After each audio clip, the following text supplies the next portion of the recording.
लोकसभा, राज्यसभा और उसके बाद में राष्ट्रपति के हस्ताक्षर भी अब वक्फ बिल पर हो चुके हैं, यानी कि यह अब बिल नहीं बल्कि कानून बन चुका है। लेकिन कई दल इसका शिकार हुए और सबसे बड़ा नाम आता है नीतीश कुमार का, चंद्रबाबू नायडू का, क्योंकि इनके समर्थन के बिना यह बिल पास नहीं हो सकता था।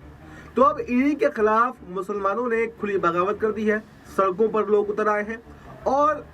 सुप्रीम कोर्ट भी अब ये मामला पहुंच चुका है। यानी ओवैसी की पार्टी, मुस्लिम पर्सनल लॉ बोर्ड और कई ऐसे कांग्रेस के नेता भी हैं जिन्होंने वक्फ बिल को लेकर सुप्रीम कोर्ट का दरवाजा खटखटा दिया है। तो ऐसे में ये देखा जा रहा है कि क्या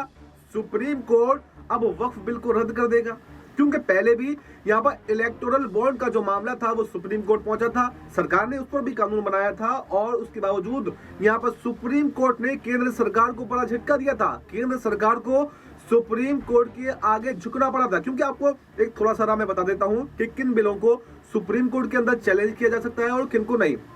जिसमें जो हमारा संविधान है उसकी मूल प्रस्तावना में अगर कोई जो आर्टिकल है उसका हनन हो रहा है, यानी स्वतंत्रता का अधिकार हो, समानता का अधिकार हो या तमाम जो अधिकार है, मौलिक अधिकार हो किसी बंदे का, तो उस पर सुप्रीम कोर्ट में चैलेंज किया जा सकता है। और मुसलमानों का यही आपत्ति है कि इसमें उनको समानता का अधिकार नहीं मिल रहा है, क्योंकि देश में और भी ज्यादा ट्रस्ट है, हिंदू ट्रस्ट है, ईसाई ट्रस्ट है, सिख ट्रस्ट है, सबके ट्रस्ट हैं, लेकिन उन पर किसी भी तरह की कोई आपत्ति नहीं लगाई गई, जबकि खाली मुसलमानों को यहाँ पर टारगेट किया जा रहा है। इससे उनकी समानता का अधिकार का जो है वो हनन हो रहा है और उनको टारगेट किया जा रहा है। तो इस मुद्दे को लेकर सुप्रीम कोर्ट में मुसलमान पहुंचे हैं। तो अब देखना ये होने वाला है कि क्या जैसे इलेक्टोरल बॉन्ड पर सुप्रीम कोर्ट ने यहाँ पर केंद्र सरकार को झटका दिया था, तो क्या एक बार फिर से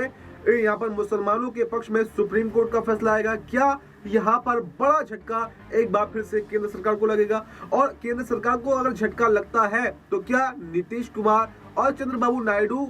जो इस बिल का समर्थन करके बुरा फंस गए हैं, तो क्या मुसलमान उसके बावजूद भी इनके पक्ष में आएंगे या नहीं आएंगे? या फिर जो इस बार बिहार में चुनाव होने वाला है तो नीतीश कुमार की नैया पूरी तरह से डूबने वाली, क्योंकि सबसे ज्यादा मुसलमानों में अगर आक्रोश है तो नीतीश कुमार और चंद्रबाबू नायडू के प्रति है, इतना तो बीजेपी के प्रति भी नहीं है। और इस मुद्दे पर आपकी क्या राय है, कमेंट करके हमें जरूर बताएं और बाकी देश दुनिया से जुड़ी तमाम बड़ी जानकारी के लिए देखते रहें नेक्स्ट 9 न्यूज।